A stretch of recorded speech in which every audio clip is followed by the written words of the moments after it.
Early today, the November jobs report was released, and it was grim.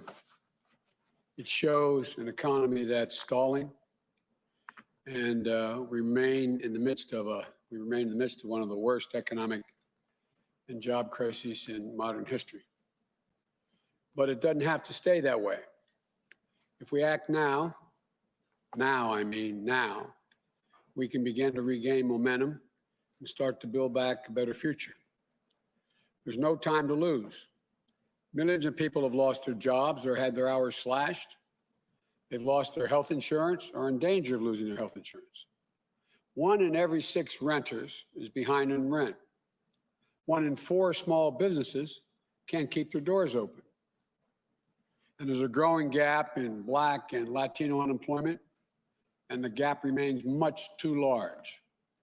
And it's deeply troubling that last month's drop in overall unemployment was driven by people who were dropping out of the job market, not because more people were being hired, dropping out of the job market altogether.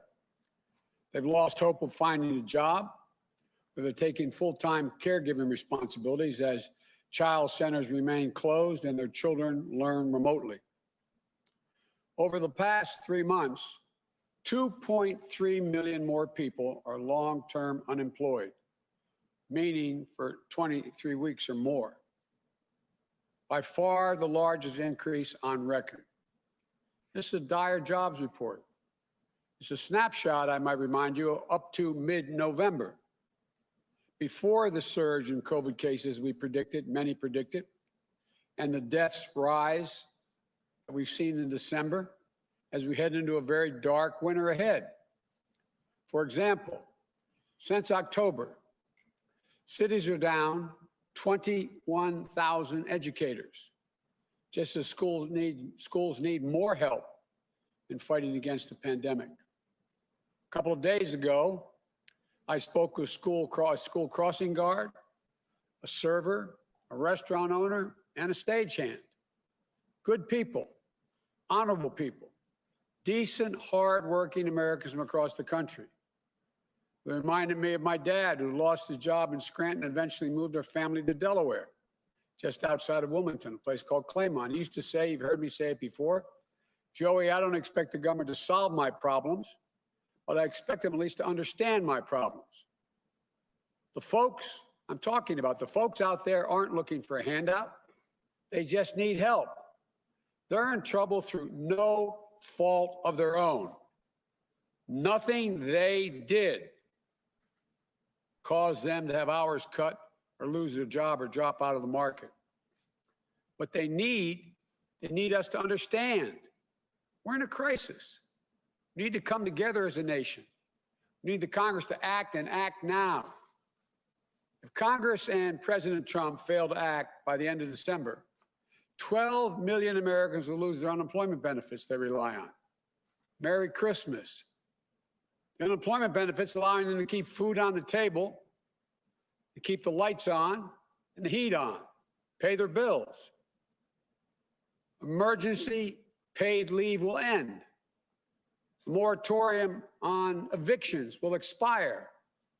States will lose the vital tools they need to pay for COVID testing and public health. Put yourselves in that position, anybody listening. Laying awake at night wondering what's going to happen tomorrow. It's going to be harder for states to keep children and educators safe in schools, to try to provide assistance to keep small businesses alive.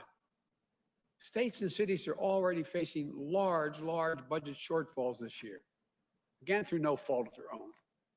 They've already laid off more than 1 million workers. Even more teachers, firefighters, cops will lose their jobs unless federal government steps up now. And all of this weakens our ability to control the virus if we don't step up now. Emergency paid leave reduces the spread of COVID because it allows people to stay home when they're sick. States and cities need funding to direct their COVID response, which is the only way we're going to end the economic crisis as well. Only way we're going to get people back to work. I'm not alone in saying this situation is urgent. If we don't act now, the future will be very bleak. Americans need help, and they need it now. And they need more to come early next year. But I must tell you, I am encouraged by the bipartisan efforts in the Senate around $900 billion package for relief. It's a bipartisan effort. When Congress, as they work out the details of this relief package, they're going to have to focus on resources for direct public health responses to COVID-19. We need meaningful funding for vaccines now, so don't lose time and leave people waiting for additional months.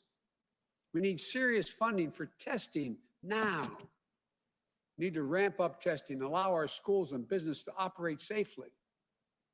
The sooner we pass the funding, the sooner we can turn the corner on COVID-19. You know, in the week since this election ended, there were questions about whether Democrats and Republicans could work together. I know many of you are skeptical about my view that they will and can. Right now, they're showing they can. Congress and President Trump have to get this deal done for the American people. But any package passed in the lame duck session is not going to be enough overall. It's critical, but it's just a start.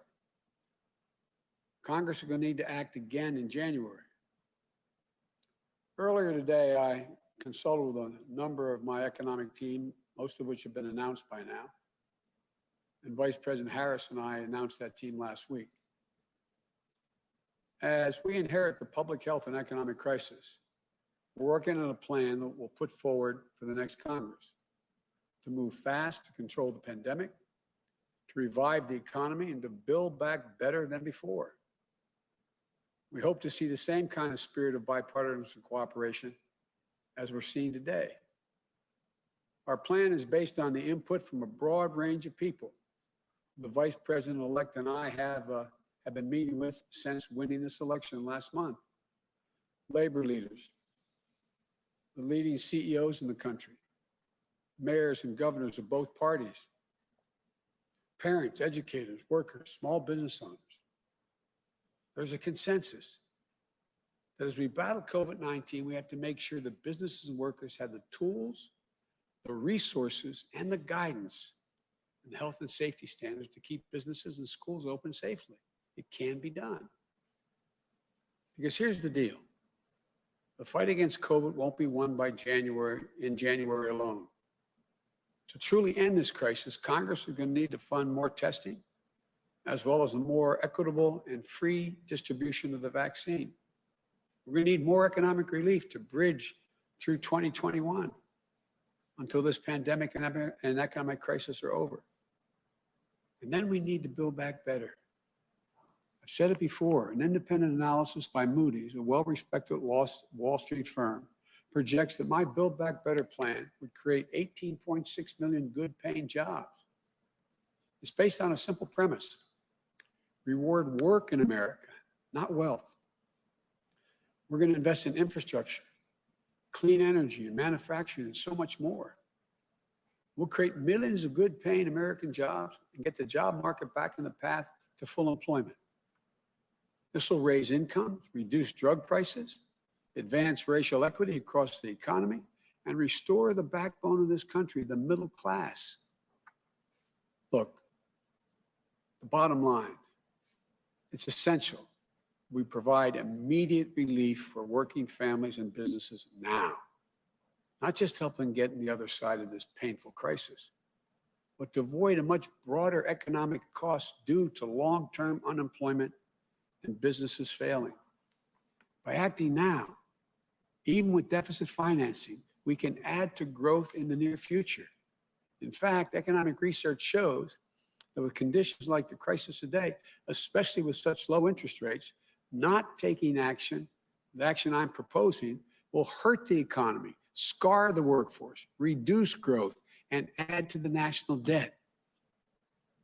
Look, I know times are tough.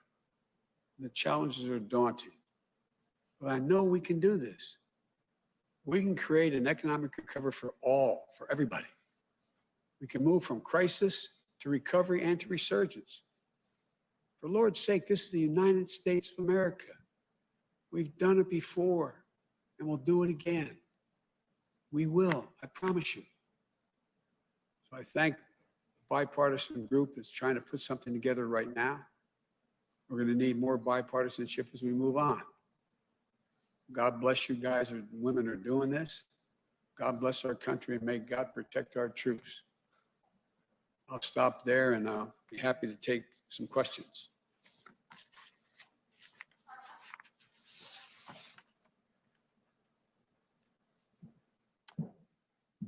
Mr. President-elect, one of the biggest tasks that you will have when you enter office is distributing a vaccine.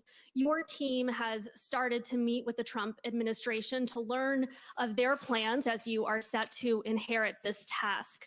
Are you satisfied with the current plans that are underway for distributing that vaccine? Do you feel that the federal government is doing enough at this point?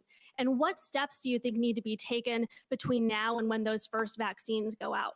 Well, there's a lot more that has to be done. They've clued us in on their planning on how they plan to distribute the actual vaccine to the various states. But there is no detailed plan that we've seen anyway as to how you get the vaccine out of a container into an injection syringe into somebody's arm. And it's going to be very difficult for that to be done, and it's a very expensive proposition. For example, you know, we agree with their priorities that they've laid out so far. I do, at least. My team is looking at it, of dealing with first responders and those in nursing homes and in home care, the first people on the list. But we also have to realize that we're in a situation where there has to be some equity in the way this is distributed. And that requires, for example, right now, we're in a situation where you have, the leading cause of death for all Americans this week is COVID-19. Well, Blacks and Latinos are 3 times as likely to die if they get COVID-19. And so the communities of color, it's a mass casualty event. And so we got to figure out how we make sure we get the vaccine to those communities. Delivering the large amounts of the vaccine to the Walmarts and the and other major drug chains does not get you into a lot of these neighborhoods, and it doesn't guarantee that it gets around. So we got a lot of work to do, and there has to be the equity side of this has to be an important part of distribution. In addition to that, the cost of actually getting the serum into a injection into a needle into somebody's arm costs a lot of money. It takes a lot of people. It takes a lot of folks to be able to get that done. And we have to have a much better way than we've seen thus far as to how it's distributed. In some states, like the governor of Utah said, just deliver to the Capitol, I can take care of it in our conversation. Well, that could be true. But in large states like California, Texas, Illinois, Florida, et cetera, it's not that easy. There has to be an overall plan. That's what we're working on right now. And that's why I asked Dr. Fauci to stay on and to be my chief advisor on this issue, but also to be part of the COVID team. And on your cabinet, you are facing a lot of pressure to add more diversity to your administration. You have civil rights groups and lawmakers pushing you to do this, to make sure that you make good on your promise. And you look at your cabinet announcement so far, and they have included some diverse figures, but I specifically want to hone in on those big 4. And so far, when it comes to Secretary of State and Treasury, you have nominated a white man and a white woman. So looking at Attorney General and the Department of Defense, would you commit to nominating a person of color for those positions? Look, it's each one of these groups' jobs to push their leaders to make sure there's greater diversity. What I can promise you is when this is all said and done, you see everyone that I've announced and it's going to be in the next several weeks, we'll have it all out there. You're going to see significant diversity. I'm not going to tell you now exactly what I'm going to do in any department, but I promise you, it'll be the single most diverse cabinet based on race, color, based on gender that's ever existed in the United States of America. So no commitment on those spots? A commitment of what I just said will be the most diverse cabinet and the main spots in both White House as well as the cabinet positions. Thank you. Thank you, Mr. President-elect. You just said a couple of minutes ago that there's no time to waste when it comes to economic stimulus, but Democrats and Republicans have been in a stalemate for several months as they have been negotiating and trying to talk about what kind of stimulus to put together. You were elected by more than 80 million people to try to break that logjam. Can you talk about specifically what you have done over these past several weeks to actually work with Democrats and Republicans, speaking to congressional leaders to get them to agree on a stimulus package? And what do you say to people like Senator Sanders on the left flank of your party who have come out against this stimulus program already? They have said that this $900 billion deal is not good enough. Well, it would be kind of stupid for me to tell you what I did, wouldn't it? It'd be kind of hard to do it again. I told you all that I was confident we'd get a bipartisan agreement on this stuff. And I think we will, not just on this package, but I think beyond. And the last thing I'm going to do is tell you strategically how I go about this. I remember I used to get asked the same thing when I was putting together significant deals between Democrats and Republicans when I was a senator and vice president. It's just not a very smart thing. It's like me asking you, tell me how you get your sources and how'd you get those sources you got in order to get that story. It would be ridiculous for you to tell me or your colleagues how you did it. All I can say is I'm confident there are a sufficient number of Democrats and Republicans in the United States Senate, along with significant votes coming out of the House of Representatives, to put together a serious package that will keep us from going off the edge here, provide the kind of resources that are needed immediately. It's not going to satisfy everybody, but the option is if you insist on everything, we're likely to get nothing on both sides. And so I think they're on their way to being able to come up with a package that meets the basic immediate needs that we have. But I've made it real clear, it's just a down payment. This is not the end of the deal. So I've been relatively good at negotiating over my career because I never, number one, reveal something somebody doesn't want me to in the deal, and number two, because I always keep my word. There are a number of progressives, including Senator Sanders, who have criticized this deal in part because it does not include the $1,200 checks that were in the last deal. What do you say about that? They say that the American people who are hurting, maybe not the small businesses, but just the everyday families, they don't have anything in this deal. They're not getting any of the stimulus that's in this $900 billion package. That's not what I understand, but I think it would be better if they had the $1,200. I understand that may be still in play, but I'm not going to comment on the specific details. The whole purpose of this is we've got to make sure people aren't thrown out of their apartments, lose their homes, are able to have unemployment insurance they can continue to feed their families on as we grow back the economy, be in a position where we provide for help to localities so they're not continuing to lay off school teachers and firefighters, et cetera, first responders, and to make sure we're in a position that we're able to generate the kind of growth that is a consequence of this by allowing, it costs a lot of money to keep schools and businesses open on the COVID side of the equation. They're all pieces should be in it. There's much more. If I were writing it, I think the proposal that, quite frankly, the HEROES Act that the House passed, that's what I would support. But, this is a democracy, and there are, you've got to find a sweet spot where you have enough people willing to move in a direction that gets us a long way down the road, but isn't the whole answer. Thank you. Thank you.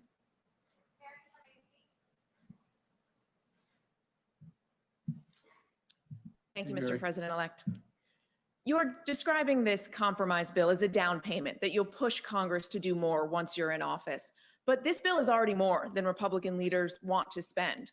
What if this isn't a down payment? What if this bill is it? What are your options then to get Americans additional relief? I never start off thinking that way. I always start off believing we can get it done. We'll get it done. But it's been more than 6 months this fight has been going on. Mitch McConnell still hasn't even signed off yet on this compromise bill. What makes you so confident that you will be able to get Republicans to go big once you're in office? Well, because the country's going to be in dire straits if they don't. Have you reached out to Leader McConnell? Have the two of you spoken yet? We'll be in dire trouble if we don't get cooperation. I believe we will. Thank you.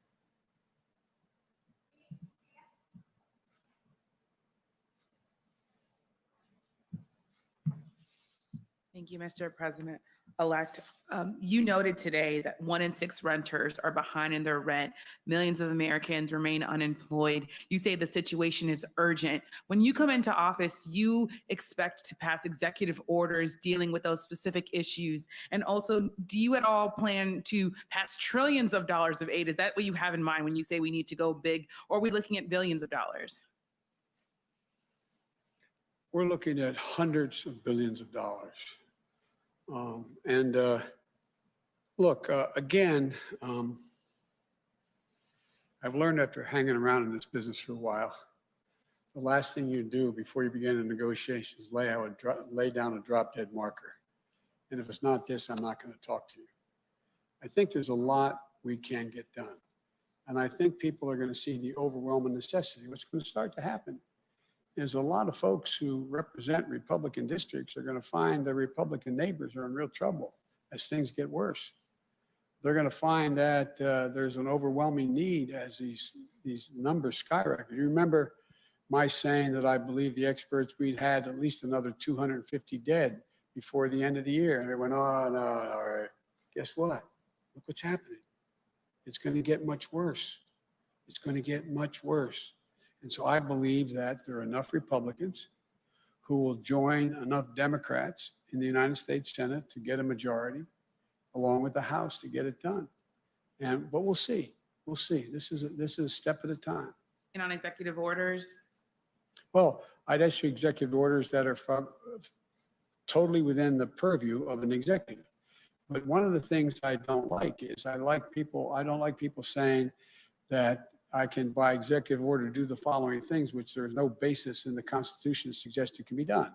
So there's certain things I can do. I can issue executive orders pulling back some of the executive orders that Trump put forward. But I can't issue an executive order saying we're going to spend X billion dollars on this issue without getting the Congress appropriates and is responsible for distributing that money. And then quickly on the coronavirus vaccine, you talked about getting it into African-American and vulnerable populations. You said yourself that you're willing to get the vaccine publicly to get people to feel safe. But there are people already telling me, well, President-elect Biden has good health care. If there's some complications, he might have better health care than me, African-Americans around the country. What more can you do to convince people that the vaccine is safe for them? And does that mean you'll at all lean on any existing members of the Corona Task Force? I know that you have committed to keeping Dr. Fauci, but is there Dr. Birx? Is there anyone else that you might be leaning on to convince people? There are a lot of people I'm looking to convince people in the task force, and the task force will continue to be expanded with really fine people. And look, I think actions of presidents matter. And I'm going to say something that I think the African-American community, Latino community have known I've never misrepresented anything to them. And that if, as you all keep pointing out, I'm the oldest president ever elected, although I'm actually only 47. But all kidding aside, I think that my taking the vaccine and people seeing me take that vaccine is going to give some confidence. But you know, I said early on, you may remember, I think you may have asked me the question, I may be mistaken. But I said early on that I think one of the things that bothers me the most is by the wild assertions the administration was making about how this was going to go away and inject bleach and all those kinds of things. It was diminishing confidence across the board and the American people overall, but particularly in this administration with the African-American Latino community. What I heard from my friends in the community, not but blocks from here as we stand, is that we're not going to be the guinea pigs. We're not going to be the guinea pigs. Well, the fact of the matter is that they won't be. You're going to see tens of millions of Americans taking the vaccine, and you're going to see the President of the United States and 3 of the 4 living former presidents doing it publicly as well. It's all about, and look, it's going to take some effort to rebuild confidence in science because it's been so diminished in this administration thus far. So, but I will, and by the way, in the meantime, I got to make sure that the vaccine is both free and available, and that any follow-up on the vaccine is free and available that relates to any health complications from it. So there's ways we can deal with some of these issues. Biden has good health care. Therefore, but I don't have good health care. That's another thing we're working on from day one. I've been working on it at this moment. And so my hope is that we can reinstill some confidence in to be able to believe the President of the United States when he or she speaks. Thank you. Thank you very much.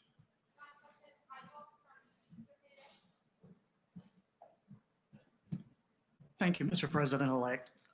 A lot of people are wondering what your inauguration is going to look like, considering So am I. considering that we are still in the middle of the coronavirus pandemic.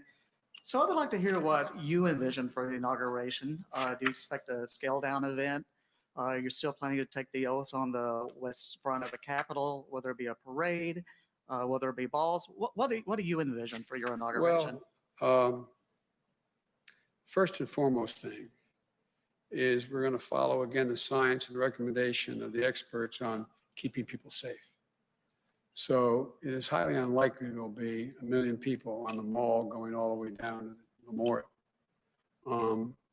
I think we'll see. We're in discussion with the House leadership and the Senate leadership as to what they plan for the inauguration, particularly those 200,000 spots they control.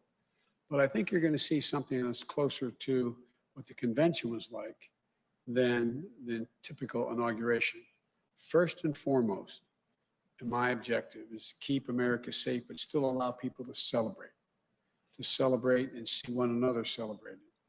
And so we're in consultation. My team is in consultation with folks who help us put on the convention, as well as with our colleagues, Republican and Democratic colleagues in charge of the inauguration. My guess is there probably will not be a gigantic inaugural parade down Pennsylvania Avenue. But my guess is you'll see a lot of virtual activity in states all across America, engaging even more people than before.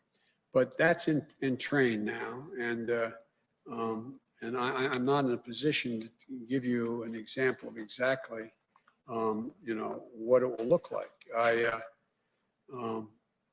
But I promise you it'll be available either virtually or in person for many. And my guess is there'll still be a platform ceremony, but I don't know exactly how it's all going to work out. The key is keeping people safe. I can't do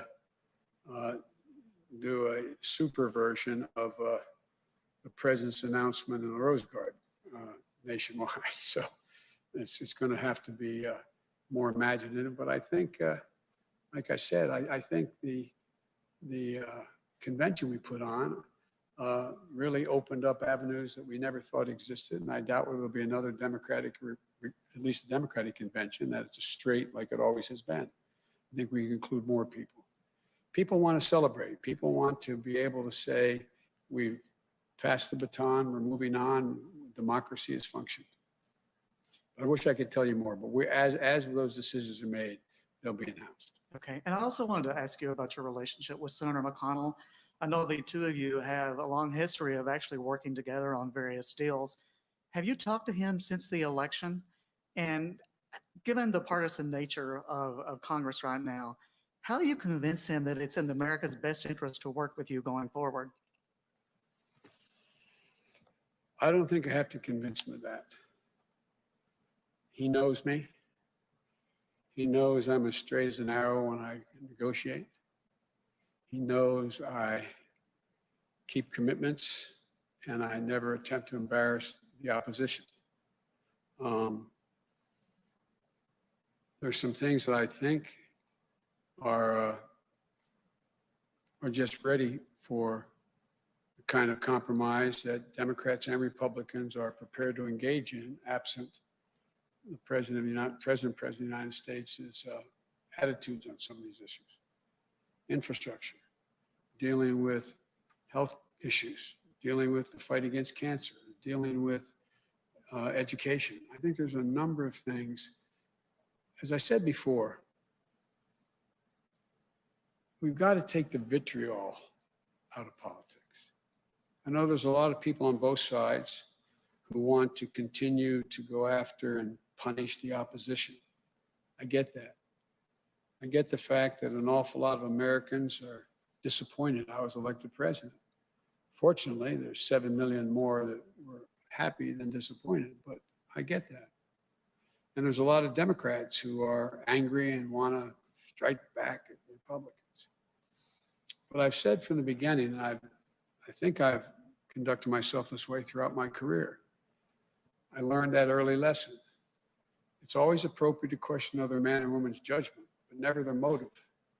Once you question their motive, then in fact, there's no way to get to go.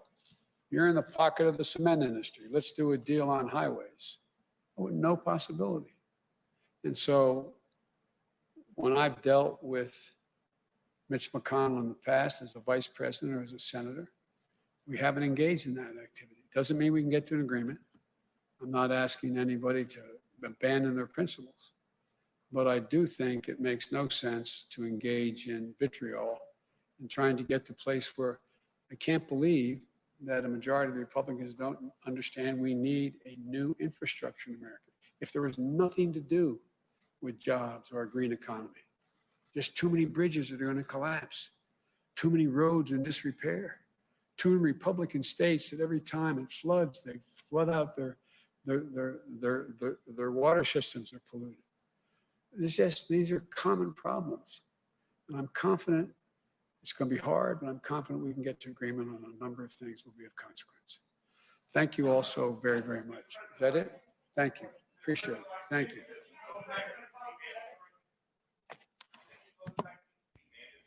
No, I don't think it should be mandatory. I wouldn't demand to be mandatory, but I would do everything in my power. Just like I don't think masks have to be made mandatory nationwide. I'll do everything in my power as President of the United States to encourage people to do the right thing, and when they do it, demonstrate that it matters. That's why I said in my inaugural speech, I'm going to ask people to commit for 100 days to wear a mask. Not because I'm asking it for any reason to punish. This is not a political issue. It's become one. But if people do it for 100 days in the middle of what will be still a raging crisis, and the vaccine is able to be distributed, they're going to see deaths drop off the edge. They're going to see hundreds of thousands of people not getting sick. And my hope is they'll be then inclined to say, okay, it's worth the patriotic duty to go ahead and protect other people. Thank you all so very much.